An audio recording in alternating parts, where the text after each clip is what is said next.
नमस्कार दोस्तों and welcome to my channel. कैसे हैं आप सब? उम्मीद है बहुत बढ़िया होंगे।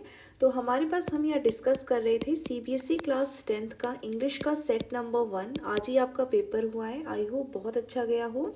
इससे पहले मैं फर्स्ट वीडियो के अंदर आपका जो फर्स्ट क्वेश्चन था उसको डिस्कस कर चुकी हूँ ऑलरेडी, और उसमें भी हमारा 10 नंबर का क्या था, एक पैसेज था। क्वेश्चन नंबर सेकंड के आंसर की डिस्कस करने से पहले देख लेते हैं, ये भी 10 नंबर का ही है और इसमें भी आपको फॉलोइंग पैसेज बहुत ही केयरफुली पढ़ना था। ये आपका पैसेज था, उसके बाद जो इसके ऊपर बेस्ड क्वेश्चंस थे वो करने थे। यहाँ पे एक टेबल भी दे रखा था जो फॉरेन ट्रेवल के बारे में बताता है हमें कि किस किस पर्पज़ के लिए इंडियंस जो हैं बाहर विदेशी यात्रा करते हैं। ये जो डाटा है ये 2019 से लेकर 2022 तक था। ठीक है, इस तरीके से यहाँ पे पर्पस बताए हुए थे और ईयर वाइज यहाँ डिस्क्राइब किया हुआ था कितना चेंजेस आए हैं। तो ये यहाँ से हमारे क्वेश्चन स्टार्ट होते हैं। हमें आंसर्स जो हैं वो अबव पैसेज के रिस्पेक्ट में ही करने हैं। तो फर्स्ट जो पार्ट है इसमें बोला है कंप्लीट द फॉलोइंग एनालॉगी। तो एनालॉगी जो होती है इसका मतलब होता है सिमिलैरिटी। एक तरीके से कंपैरिजन भी आप समझ सकते हैं कि सिमिलर किस वे में है दो चीज़ें। Complete the following analogy appropriately based on your understanding of paragraph 1 and 2 में ही बताना था। We can say that the situation when people were travelling with a vengeance is comparable to people going out to dine in hotels, because यहाँ पे बोला था कि यहाँ पे वेनगेंस का मतलब ये है कि प्रतिशोध लेना, बदला लेना। इस समय ये बताया गया था कि जब 2 साल इंडियंस को अपने ही घर में लिमिटेड कर दिया था, अपनी कंट्री में लिमिटेड कर दिया था, कहीं पे ट्रैवलिंग अलाउड नहीं थी, तो उसका बदला लेने के लिए वो उन्होंने वापस से ट्रैवलिंग करनी शुरू करी। और ये वैसा ही इसको कंपेयर करके बताना है किस वे में सेम है जब लोग आपस में इकट्ठे होते हैं और एक साथ कहीं डिनर वगैरह करने जाते हैं। तो ये सेम क्यों है, इसकी एनालॉगी बतानी है, इसको कंपेयर करना है, लेकिन इसमें सिमिलैरिटी बतानी, क्योंकि एनालॉगी बोला था। तो इसमें यही आएगा कि दोनों ही केसेस में यहाँ पे ये रिफ्लेक्ट करता है कि लोग बहुत ईगर हैं, ईगरनेस यानी उतावले हैं to indulge in experiences that were previously यहाँ पे लिमिटेड या रेस्ट्रिक्टेड आप लिख सकते हो कि पहले जो उन्हें करने के लिए मना कर दिया गया था अब वो उस चीज़ को कर पा रहे थे, उसके प्रति वो ईगरनेस शो कर रहे थे, उतावलापन शो कर रहे थे। सेकेंड पार्ट में बोला है fill in the blanks with the appropriate option from those given in brackets based on your understanding of paragraph number 1 के बेसिस पे बताना है। स्टेटमेंट दे रखी है, फिल इन द ब्लैंक्स की ऑप्शंस भी दे रखी है, इसके अकॉर्डिंग हमें बताना था।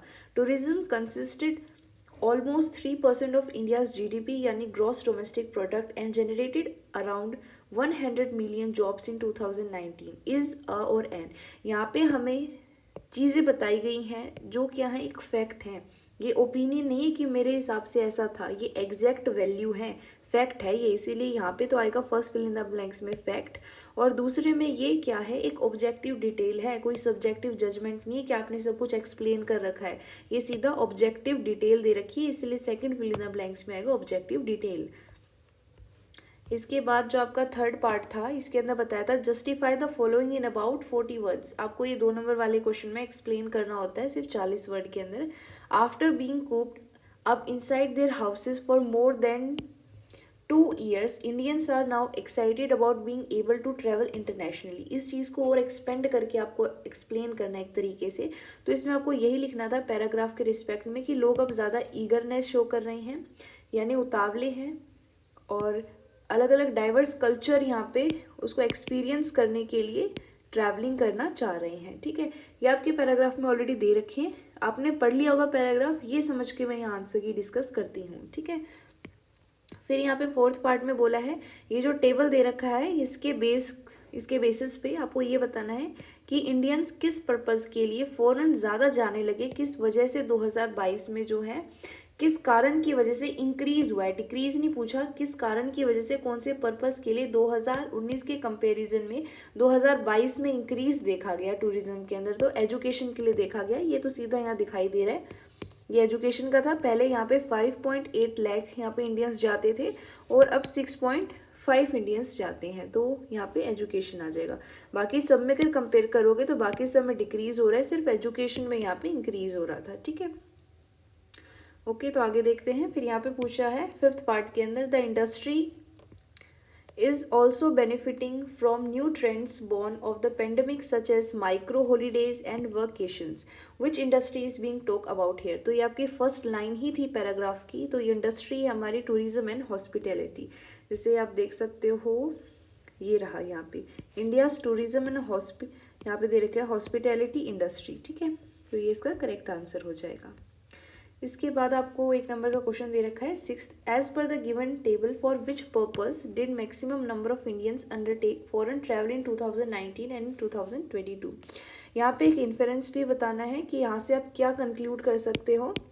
तो एजुकेशन आएगा यहाँ पे, और क्यों? क्योंकि यहाँ पे लोग अलग अलग कल्चर को, डाइवर्स कल्चर जो है यहाँ पे सीखना चाहते हैं, और एजुकेशन बाहर से करने के क्या क्या फ़ायदे हैं, ये चीज़ बतानी थी। यही नेक्स्ट क्वेश्चन में थोड़ा और एक्सपेंड करके पूछा है आपसे 2 नंबर में, कि क्यों जो स्टूडेंट्स हैं आज चूज़ कर रहे हैं कि वो अब्रॉड में जाके पढ़े, यानी कहीं विदेश में जाके पढ़ें। तो यही है, वहाँ ज़्यादा अपॉर्चुनिटीज़ हैं, कल्चर डाइवर्स हैं, जो चीज़ें हैं वो प्रैक्टिकली की जाती हैं, ये सारी चीज़ें यहाँ पे बतानी थी।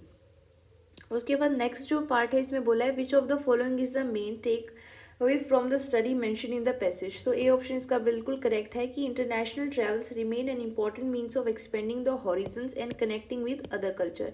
यानी अपने आप के हॉरिजन को, अपना जो नज़रिया है उसको एक्सपेंड कर पाते हैं हम इंटरनेशनली ट्रैवल करने से, और दूसरे कल्चर से भी कनेक्ट हो पाते हैं। ये इसका करेक्ट आंसर था। ठीक है, इसके बाद आपका जो सेक्शन है वो आ जाता है सेक्शन बी। ये आपका टोटल 20 मार्क्स का है। इसमें आपका आएगा ग्रामर एंड क्रिएटिव राइटिंग। तो सबसे पहले 10 जो क्वेश्चन आएंगे एक एक नंबर के, वो ग्रामर के आएंगे आपके। तो यहाँ पे बोला था कोई भी 10 जो आपको हैं, 12 यहाँ पे आपको दे रखे थे, इनमें से आपको कोई भी 10 करने थे। ठीक है, 12 टास्क थे, इनमें से कोई 10 करने थे। हम 12 के 12 यहाँ डिस्कस कर लेंगे, जितने अभी इस वीडियो में पाएंगे पहले उतने कर लेते हैं। ठीक है, फिर यहाँ पे फर्स्ट पार्ट में बोला है थर्ड क्वेश्चन के, fill in the blanks by using the correct form of the word in the bracket for the given portion of a letter. इस तरीके से लेटर का एक पोर्शन दे रखा है, thank you for exceeding company expectations and dash your team with your spectacular work ethic. तो यहाँ पे इंस्पायर दे रखा था, करेक्ट फॉर्म आएगी इंस्पायरिंग। ठीक है, ये इजी था, आपने कर दिया होगा बढ़िया तरीके से। सेकेंड पार्ट में बोला है read the given sentence from a movie. ये वाला तो लेटर का था, ये मूवी रिव्यू आर्टिकल का था। आइडेंटिफाई द एरर बतानी थी और करेक्ट फॉर्म लिखना था सेंटेंस का। जैसे यहाँ पे एरर बोल रखी थी, ऐसे लिखना है आपको आंसर में, और ऐसे बना के करेक्शन लिखना है। यहाँ कंप्लीट आप सेंटेंस लिखोगे, यहाँ पे सिर्फ मैंने वर्ड मेंशन किया है। The movie does not let, यहाँ पे प्रेजेंट में था ये स्टेटमेंट, तो डज नॉट लेट सही है। ठीक है, अगर यहाँ पे पास्ट में होता तब डिड नॉट आता। The movie does not let you rest and is packed with engaged action sequences. तो यहाँ पे क्या आएगा, इंगेजिंग आएगा। तो ये करेक्ट आ जाएगा आपका फॉर्म।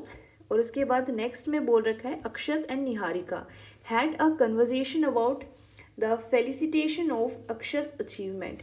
कि अक्षत ने कोई चीज़ अचीव की है, उसके बारे में अक्षत और निहारिका के बीच में एक कन्वर्जेशन, एक बातचीत होती है। तो रिपोर्ट निहारिकाज क्वेश्चन, आपको पता होगा रिपोर्ट जैसा जो चीज़ घट रहा है वैसी की वैसी आपको प्रेजेंट टेंस में लिखनी होती है।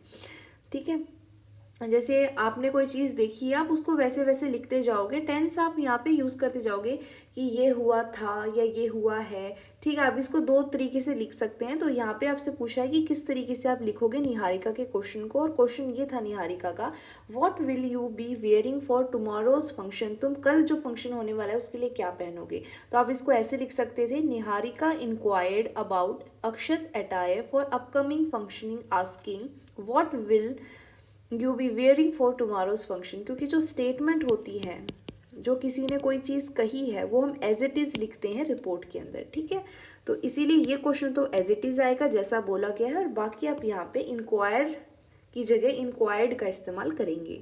इसके बाद यहाँ पे फोर्थ पार्ट में बोला है फिल इन द ब्लैंक्स है ये by choosing the correct option to complete the disclaimer given below. A documentary film है ये। ठीक है, the film has been created by taking creative liberties and dramatizing the events dash। यहाँ पे 3 दे रखे थे, 4 इसमें आएगा। यहाँ पे बोल रखा है सिनेमैटिक एक्सप्रेशंस। यहाँ पे अबाउट 4 और ऑन थे ऑप्शन, 4 इसका करेक्ट ऑप्शन है। फिर नेक्स्ट में हमें 5th पार्ट में बोल रखा है identify the error and supply the correction for given sentence from a comment posted by an admirer of a reporter. ये यहाँ पे एरर आपको बतानी है और इसका करेक्ट फॉर्म बताना है। ये कमेंट डाला गया है जो एडमायर कर रहे हैं, तारीफ कर रहे हैं एक रिपोर्टर की, जो उन्होंने रिपोर्टिंग किया उस चीज़ की। The report was well document so no one could claim that it was just one person's opinion. Use the given format, ये इस तरीके से आपको आंसर लिखना था, ये बता रखा है। तो एरर ये थी कि यहाँ पे डॉक्यूमेंट की जगह क्या आएगा, डॉक्यूमेंटेड आएगा। ओके, इसके बाद यहाँ पे 6th पार्ट में बोला था कंप्लीट द गिवन नरेटिव, ये नरेटिव है by filling in the blank with the correct option. Now that many employees have shown high productivity working from home, will their bosses hereafter dash them to take working vacations? तो इसमें D option बिल्कुल सही है, expect. ठीक है, फिर यहाँ पे आपको बोल रखा है 7th पार्ट में रीड द डायलॉग। अब डायलॉग दे रखे हैं किसके बीच में, करण और उसके टीचर के बीच में। Regarding his absence from school, जो वो छुट्टी मारता रहता है, नहीं आता, उसके बारे में कन्वर्जेशन है। टीचर, करंट टीचर, और यहाँ पे बताना था, करेक्ट ऑप्शन बताना है, ताकि जो रिपोर्टिंग हुई है डायलॉग की यहाँ पे क्या आएगा। ठीक है, टीचर ने पूछा Karan why were you absent yesterday, कल तुम क्यों नहीं आए थे, क्यों तुम छुट्टी पे थे। करण ने बोला yesterday I had cold and fever, वही जो बच्चे बोलते हैं, करण ने भी वही बोला कि मुझे तो भाई ठंड लग गई थी, बुखार हो गया था sir. I couldn't inform you beforehand, मैं पहले आपको बता नहीं सका। टीचर ने कहा that's okay, take care of your health, अरे चलो ठीक है, अपनी सेहत का ध्यान रखो। तो करेक्ट ऑप्शन बताना है। Karan reply that he had cold. ठीक है, तो टीचर ने क्या पूछा करण से, यहाँ पे ये बताना है। ठीक है, टीचर कैसे स्टेटमेंट को अपनी पूछी है, करण ने आपको ये नरेटिव के फॉर्म, सॉरी डायलॉग के फॉर्म में बताना है। तो जब आप किसी को बताओगे तो यहाँ पे एक रिपोर्टिंग की जाएगी आपके जरिए। ठीक है, कि करण ने ऐसा कहा था, टीचर ने ये कहा था, तो टीचर ने क्या पूछा था करण से, वही इन ऑप्शंस में से चूज करना है। तो करण ने रिप्लाई किया था, यहाँ से आपको आइडिया लगाना होता है कि करण का जो आंसर है, जैसे इस फॉर्म में है, replied that he had cold and fever the previous day and added that he couldn't inform the teacher beforehand. The teacher advised him to take care of his health. तो इनमें से जो D option है वो बिल्कुल correct होगा। यहाँ पे आएगा the teacher asked Karan why was he absent yesterday. ठीक है, तो यहाँ तक हमने डिस्कस कर लिया है। आई होप यहाँ तक आपको कोई डाउट नहीं होगा। काफ़ी इजी थे ये आपका, मतलब थोड़ा ध्यान से पढ़ना था। कई बार बच्चे जो होते हैं थोड़ा डर जाते हैं, अचानक से पहली बार बोर्ड का पेपर देने जाते हैं तो, लेकिन कोई बात नहीं। आई होप आपका पेपर जैसा भी गया हो आपने अपना बेस्ट दिया हो। नेक्स्ट पेपर के लिए अच्छे से तैयारी कीजिए। All the best and thank you for watching.